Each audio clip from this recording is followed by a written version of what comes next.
right-hand side, Christchurch Public Library. Turanga, name for Gisborne, and that's the name from the area from which the Ngāi people originally came when they came down this way. So that's the reason for that interesting name for the public library in Turanga. It's one of the anchor projects in terms of the development of the city after the earthquakes. Quite an icon. It's a great place to go and have a look over the square and see the development that has taken place. It's so lovely looking out to our left now to see the change in the square with all the temporary fencing gone and all of the groundwork done. The place starting to look a lot better than it was. So here we are, stop number 2. Right in the square. We'll be back here in the square in around about 25 minutes after we have done a little bit of a look through the city. Now, you will have had pointed out to you each time that that's the old chief post office out there, over there. You look over there and you see that there are 4 flags, 4 flagpoles with flags on the top. They're also next to the building. There are 4 trees. Now those trees are living trees. 4 of them. 1 to represent each of the first 4 ships that brought the permanent European settlers to our city. Underneath the trees around the planters, there are the names of the people that were on those ships. I'm sure if you went through there, these names would be familiar. People who came to New Zealand were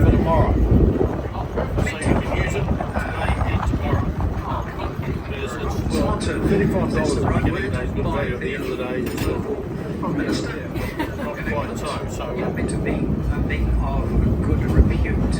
That's how they get over here. However, there are some sources that would say that the words of good repute have been very widely interpreted. Nonetheless, Christchurch was set up as an Anglican city, church city. Now, coming down here, where are you from? Okay. So you're right. You're okay. Top You're part of the story restaurants, then you could also do an awful lot worse than go into the bright sides here on the left-hand side, right at the top. I want the All Blacks, but obviously Very popular. I think the South African team might be able to do it. Dining. You might be right. And it's on top of the old Public Trust Office. 101 years old, that building. Okay, I'll put 2 holes Because it's heritage nature. My name is Ross. If you have any problems with that tomorrow, then you won't, but if you do, just say Ross made a mistake punching. Right? To our right is they'll just believe island that gives the name to the city. I love it. Island. And an island that you can see there was once an awful lot bigger than it is now. And it had a flour mill on it. And that flour mill had to disappear at some stage because as they developed the bridges and the streets of Christchurch, so the island got too small for the mill. And that really was the end of all the flour mills around Christchurch. There were once 4 flour mills along the banks of the river, but all went very quickly after that. But it is important that we recognise that there was indeed a history of flour mills, and it's a good way to recognise it. Now, as we come in here, we are entering the major hospitality hub for the city. 20 restaurants and bars in that area. Multi-level, as you can see, multi-level dining and drinking areas, over 20 of them.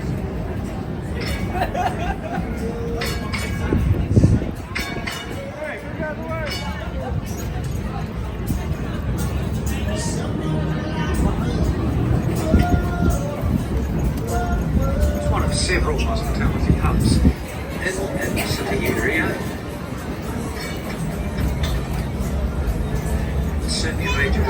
as you can hear, this time of the day, on a Saturday especially, it becomes a very popular scene to be.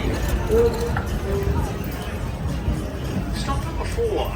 Now stop for Riverside Market. Still open at this time. Probably not for a lot longer, but it's still open today. A great place to go and have a coffee, have some different ethnic foods, lightweight dining from that area. Riverside Market. So stop 4, we're right at the top end of Cashel Street. As you can see, major pedestrian shopping mall in Christchurch. Only three original buildings along the street. One of them here, Rollick and Gelato, on our right hand side. All the rest are new since the earthquakes. This area was known as Container City for the restart because when they demolished all the shops, they brought in shipping containers. They were our shops for a number of years.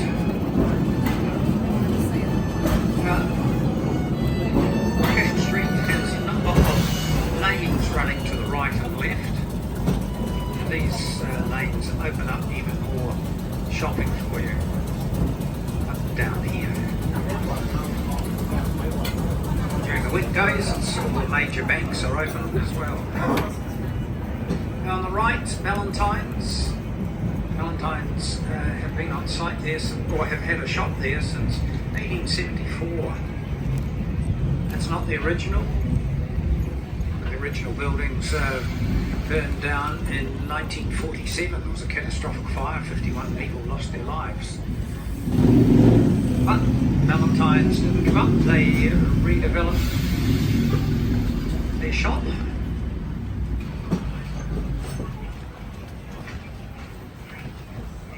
And there we do have that premier department store still operating today. Really well known for its window displays, especially around Christmas time. And you can see, just if you look over the air bridge there on the right hand side, you can see that they've started some of those displays already. Now, every building in this little section, to both left and right, is new. Even Country Road, it looks like an old facade there. Yeah, the facade's quite old, but everything in, below, behind, above that facade is new.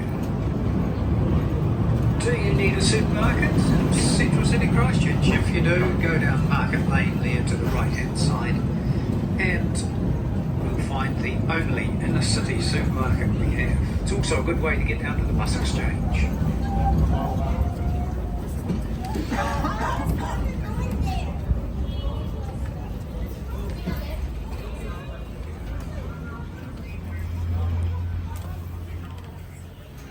This is stop number 6.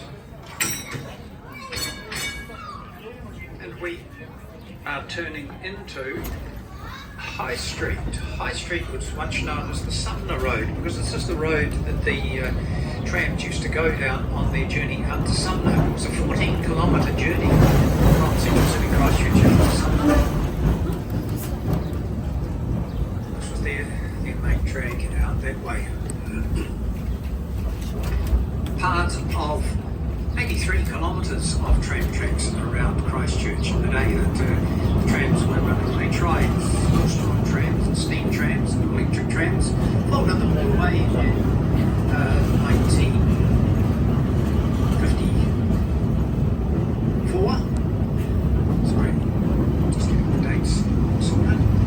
And then, of course, in 1995 they reinstigated this tourist tram. Now, we can't get to stop 7. Haven't been able to get to stop 7 for some months now because of track restoration. So we have jumped forward to stop number 8. Straight ahead of us at the stop you can see Mount Cavendish, and the building you can see on the top of Mount Cavendish, that's the gondola, the upper gondola terminal. Now, you'll Great get more views air from up there, flowing especially through. today. Magnificent views from up on top there today. Sophisticated stuff. Structure beside us with the split bits on the top of it, that is known as the nucleus, and it is deliberately a kinetic structure. It wanders around quite markedly in the wind. Still looking to the left hand side behind that temporary fencing there, that's all going to be inner city housing. You can see coming down that they have already built some housing there. There's some on the far side as well. That's going to be inner city housing right from this corner all the way down towards the Margaret Maiden Playground. And keeping on looking to the left where those cranes are, that's where they're building the covered stadium for Christchurch, the 30,000 seat multi-purpose covered Number stadium. 8, you're looking for Littleton, not the airport. What else have we got here? Bus exchange is down on the right. Bus exchange is down on the right hand side, a block. Well, half a block.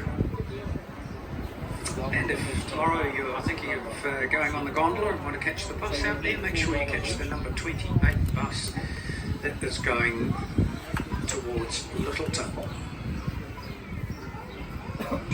The area in front of us, another good entertainment and dining area, has the little high eatery in there. It also has smash